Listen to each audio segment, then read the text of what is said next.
અમારા મોટા એમ કહે છે કે જેઓ ફૂલઘરમાં બેસીને માલાજી ઉતારે છે તેઓનો આવતો જન્મ બેટીજીમાં થાય, તેઓ બેટીજી થાય.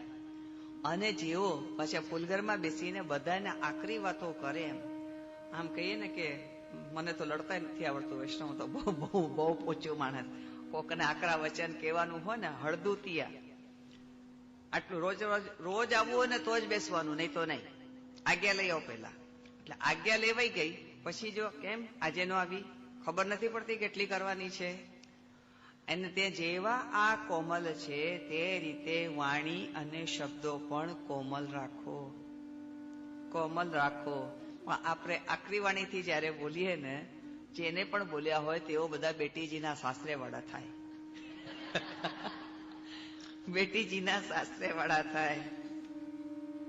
કેમ કે બેટીજી અને બધા રાજા કે ને રાજા પધારો, રાજા પધારો. પછી બધા નામથી પણ, મોટા રાજા, છોટા રાજા, વચલા રાજા, આ બધી પછી બહુ વધારે હોય તો પછી નામથી આવે, તો બધાના નામ પ્રમાણે આવે. પણ રાજા પછી પરણીને અમે શાસ્ત્રે જઈએ, રાજાને કઈ ન કહેવાય, રાજા એટલે રાજા.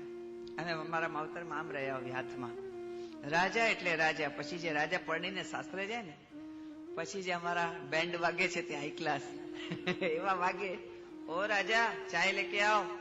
હવે રાજાને કેવાય ચા લેકે આવો, રાજા છીએ અમે. એક ઈશારો કરીએ ને તો ચાર બાઈઓ ચા શું તમે માગો લઈને આવી જાય. એટલે અમને પછી એમ કે અમે, ઓ રાજા ઝાડુ કોણ નિકાલેગા? અરે બાપરે, રાજા થોડા ઝાડુ કાઢે. એટલે રાજા એટલે વ્યક્તિ નામ ભાઈ, એમને રાજા એટલે અમારામાં ભાઈ રાજાશાહી નો આવેશ આવી જાય. એટલે પછી જેવો બધાની સાથે અમે આકરી વાણી બોલ્યા હોઈએ ને એ બધા સાસરે વાળા થાય. એટલે આકરી વાણી બોલવી નહીં. બેટીજીમાં જ આપનું પ્રાગટ્ય થાય તો બહુ ભાગ્યની વાત છે, પરંતુ આકરી વાણી બોલવી નહીં. એટલે ફૂલઘરમાં બેઠા લોકો સાવધાન થઈ જજો. આપ કેવા થઈ જજો જેમ શ્રી ગુસાઈજી કરે છે.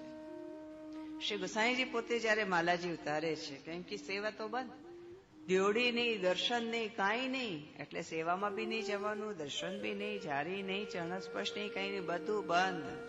વિપ્રયોગનું સમય ચાલતું હતું ત્યારે શ્રી ગુસાઈજી માલાજી ઉતારે.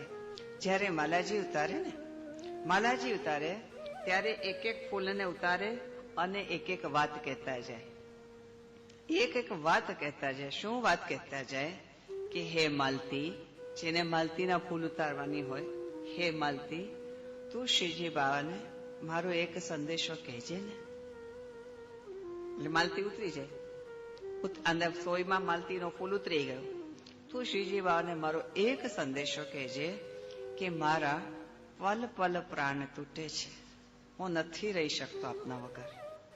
બીજું ગુલાબ ઉતારે, હરે ગુલાબ તું તો શ્રી સ્વામીજીના શ્રીઅંગની સુગંધ છે, સુગંધ માત્રથી કહી દેજે કે મારામાં સુગંધ ઉડી ગઈ. સુગંધ ક્યારે ઉડે? જ્યારે કરમાઈ જાય ત્યારે.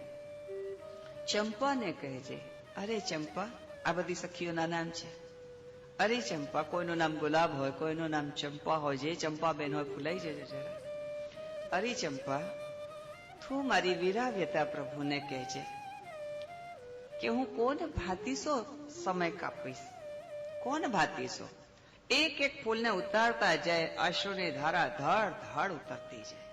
શું કરું વિષ્ણુ, મને તો સતત સંયોગી છે ને એટલે વિપ્રયોગનો અનુભવ નથી થતો. વિપ્રયોગનો અનુભવ નથી થતો ને તો મારાથી વિરહની વેદના પણ મારી વાણીમાં નથી નીકળતી. નિત્ય પ્રભુ સાથે ને સાથે હોય તો હું કોણ વાતીશો કહું કે વિપ્રયોગમાં કઈ વેદના આવે. શ્રી ગુસાઈજી અનુભવી છે.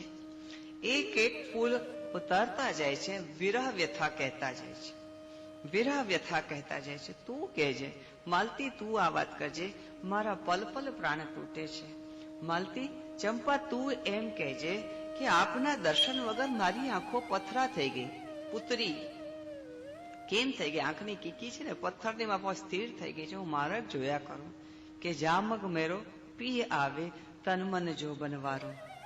ગુલાબ તું આમ કહેજે, કમલ તું આમ. દરેક ફૂલને પોતાની વિરહ વ્યથા કહેતા જાય, વિરહ વ્યથા કહેતા જાય.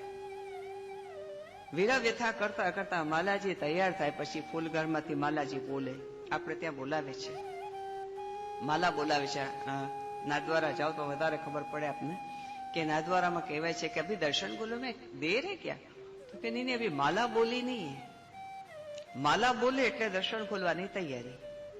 માલા બોલે એટલે દર્શન ખોલવાની તૈયારી. તો કે માલા બોલી નહીં, તો માલાજી કોણ વાતી સો બોલે છે? આમ તો આ રીતે હેલો પડે. જયારે મુખ્ય તમામ શિંગાર સંપૂર્ણ થઈ જાય ને ત્યારે કેવડાવે કે માલાજી પધરાવો. એટલી જોરથી બોલે કે નિજ મંદિર થી લઈને ફૂલઘર સુધી સંભળાય. અને ત્યાંથી પણ ફૂલઘરિયા બાવા કહે છે માલાજી પધાર રહે હે. લાંબો આવે હે, પધારી રહ્યા છે. એટલે હવે દર્શન ખોલવાની તૈયારી. આ રીતે આપણી જાણકારી શ્રીજી બાવાના મંદિર ખાતેની આપણે લઈ રહ્યા છીએ. પરંતુ અહીંયા તો દરેક માલા સાથે શ્રી ગુસાઈજીએ એક સંદેશો મોકલ્યો. એ બી વિજ્ઞપ્તિ એટલે વિરહ. વિજ્ઞપ્તિ એટલે વિરહની વેદના. માલતી તું આમ કહેજે, ચંપા તું મારી વિરહ વ્યથાને આ રીતે કહેજે, ગુલાબ તું આમ કહેજે કે હું જીરવી નથી શકતો, મને પલ પલ યુગ જેવા લાગે છે. આ ક્યારે સમય પાકશે? આપના દર્શન ક્યારે થશે? દરેક વિરહની વ્યથા કહીને મોકલાવે છે. અને અહીંયા પછી થાય છે શું? તો કે માલા બોલી. માલા બોલે. હું નથી કહેતી, નાથદ્વારામાં માલા બોલે છે ને, એટલે તો મેં આપને ક્રમ સમજાય કે ભાઈ માલા બોલી નહીં હે, પરંતુ માલા મધુરાની માલા શું બોલી? માલા મધુરાની માલા શું બોલી? કારણ કે વિજ્ઞપ્તિ છે ને. વિજ્ઞપ્તિ હોય તો માલા શું બોલે? વિજ્ઞપ્તિ એટલે વિરહ. વિજ્ઞપ્તિ એટલે વિરહ. અને આ તો વિજ્ઞપ્તિ રૂપી માલા છે. તો શું બોલી? ગિરિરાજ ધરણ શ્રીજી તિહારે શરણ.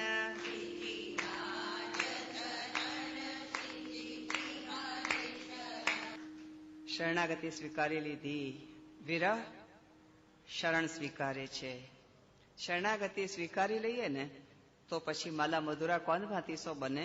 શ્રીજી બાવા એને કંઠે લગાડે. ખમા. આપ વિચારો વૈષ્ણવ કે જે વિરહ વ્યથામાં શ્રી ગુસાઈજી એક ફૂલ પીરોવ્યા છે, દરેક ફૂલને પોતાની વિરહ વ્યથા કહી છે. આ માલા જયારે બોલી ગઈ છે કે માલા બોલી, કહા બોલી, ગિરિરાજ ધારણ શ્રીજી તિહારે શરણ. અને જયારે ભીતર માલાજી પધારે, કાયિક ક્ષણ મુખ્યા બાવા માલાજીને પ્રભુને ધરાવે. જયારે શરણાગતિ સ્વીકારી લીધી તો માલાજી ક્યાં લાગી? તો કે કંઠે. કંઠે માલા આવી જાય તો મધુરા જ હોય ને. બીજું શું જોઈએ આપણને? કે પ્રભુ કંઠે લગાડે. આપણા વિરહને પ્રભુ પોતાના હૃદયથી લગાડે છે. ઇતિ માલા મધુરા. વીચી મધુરા. વીચી એટલે તરંગ. આપ જલમાં એક કાંકરી પધરાવો ને આમ, તો એમાં આમ તરંગ છે. તમે લોકો એને ગુજરાતીમાં શું કહો છો? તો વમળ.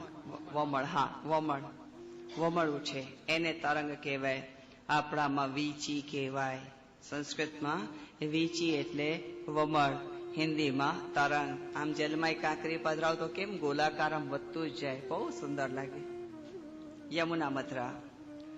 આપણે 6ઠા શ્લોકનું 3જું ચરણ. યમુના મધરા. એવી તે કઈ યમુના છે જે મધુરા છે? એવા તે કઈ યમુના છે કે જે મધુરા છે? ખમા. બહુ સુંદર પ્રસંગ છે. 252 વાર્તા પૈકી સંખ્યા 29મી વાર્તા. 29મી વાર્તા. એક સનાટ્ય બ્રાહ્મણ. એક સનાટ્ય બ્રાહ્મણ. લીલામાં નામ છે પ્રમદા. યમુનાજીના યુથની છે. યમુનાજીના યુથની છે. એક સમય આપ શ્રી ગુસાઈજી યમુના અષ્ટપદી સમજાવતા હતા. કૃષ્ણામ, કૃષ્ણ સમામ, કૃષ્ણ રૂપામ, કૃષ્ણ રસાત્મિકામ, કૃષ્ણ લીલામૃત જલામ, કૃષ્ણ સંબંધકારિણીમ. કેવું સુંદર! બધું કૃષ્ણની સાથે. કૃષ્ણામ, કૃષ્ણના જેવું નામ છે જેનું. કૃષ્ણ સમામ એટલે કૃષ્ણ જેવા સમાન છે. કૃષ્ણ રૂપામ, કૃષ્ણ જેવા રૂપવાળા છે. કૃષ્ણ રસાત્મિકામ, કૃષ્ણની સાથે રસને કામ વાળા છે. કૃષ્ણ સંબંધ કારિણીમ, કૃષ્ણના સંબંધના કારણ રૂપ છે. એવા શ્રી યમુનાજીનું વર્ણન આપ શ્રી ગુસાઈજી કરી રહ્યા.